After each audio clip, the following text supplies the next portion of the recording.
आप जो यह तस्वीरें देख रहे हैं, इन तस्वीरों ने पाकिस्तान तालिबान का सारा खेल ही बदल दिया है। किसी ने सोचा भी नहीं होगा, यहां तक कि खुद पाकिस्तान भी अनजान था कि कतर इतना बड़ा मस्ट माइंड निकलेगा कि आज शहबाज शरीफ को भागे भागे कतर जाना पड़ा और भीख मांगनी पड़ी कि अब इस खेल को रोको। जी हां दोस्तों, कल तक पाकिस्तान में जितने भी हमले हो रहे थे, उन सबके लिए पाकिस्तानी सेना और पाकिस्तानी सरकार भारत को ही जिम्मेदार ठहरा रही थी। भारत की खुफिया एजेंसीज को गालियां दे रही थीं। लेकिन अब जो नई जानकारी और तस्वीरें सामने आई है, उसे देखने के बाद यह पता चला कि यहां भारत तो यूं ही बदनाम है, सबका रचा रचयिता तो कदर है। जी हां, आप सभी जानते हैं कि पाकिस्तानी सेना द्वारा अफगानिस्तान में हवाई हमले करने के बाद से तालिबान और पाकिस्तान दोनों में तनाव अपने चरम पर पहुंच चुका है। बल्कि तालिबानी सेना पलटवार के लिए खुद को तैयार कर रही है। डोरंट लाइन के पास हजारों की तादाद में तालिबानी सैन्य जमावड़ा इकट्ठा भी हो रहा है, यानी किसी भी वक्त पाकिस्तान पर भयंकर हमले की 101% संभावना है।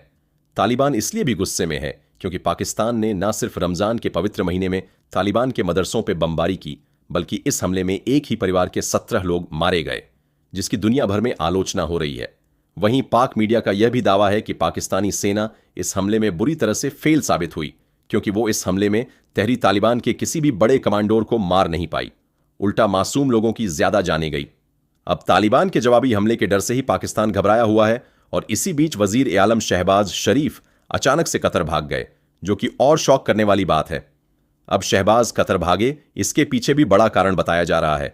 दरअसल पाकिस्तानी सेना को पूरा शक है कि कतर पर्दे के पीछे से टीटीपी को सपोर्ट कर रहा है और पाकिस्तान में हमले भी करवा रहा है। और इस वक्त भी तालिबान कतर के ही इशारे का इंतजार कर रहा है कि कब उसे पाकिस्तान पे हमला करना है। पाकिस्तान को यह शक तब हुआ जब अलजीरा पाकिस्तान के खिलाफ रिपोर्टिंग कर रही है और टीटीपी के लड़ाकों को फाइटर कहकर संबोध रही है। अब कतर इसलिए तालिबान को सपोर्ट कर रहा है क्योंकि पाकिस्तान ने सऊदी अरब के साथ जो रक्षा समझौता किया, वो कतर को रास नहीं आया और तब से कतर और यूएई पाकिस्तान से दूरी बना रहे।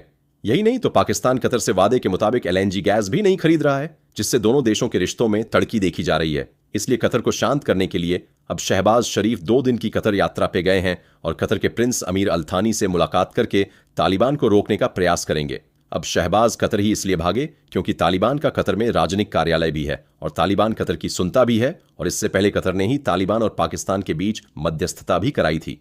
लेकिन अगर भारत ने यहां इंटरफेस किया तो तालिबान पाकिस्तान पे हमला करके रहेगा, क्योंकि इस वक्त तालिबान को फाइनेंशियली आर्थिक मदद अगर कोई कर रहा है तो वह भारत है।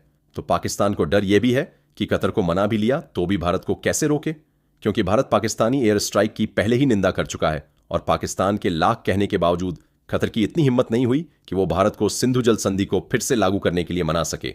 अब देखते हैं कि तालिबान किसकी सुनता है, कतर या भारत की। हमला हुआ तो समझ जाना भारत की सुनी और नहीं हुआ तो कतर की सुनी। अब हमें बस हमले का इंतजार करना है। तो इस वीडियो को एक लाइक करके चैनल को सब्सक्राइब जरूर करें। जय हिंद, जय भारत, वंदे मातरम, जय श्री राम।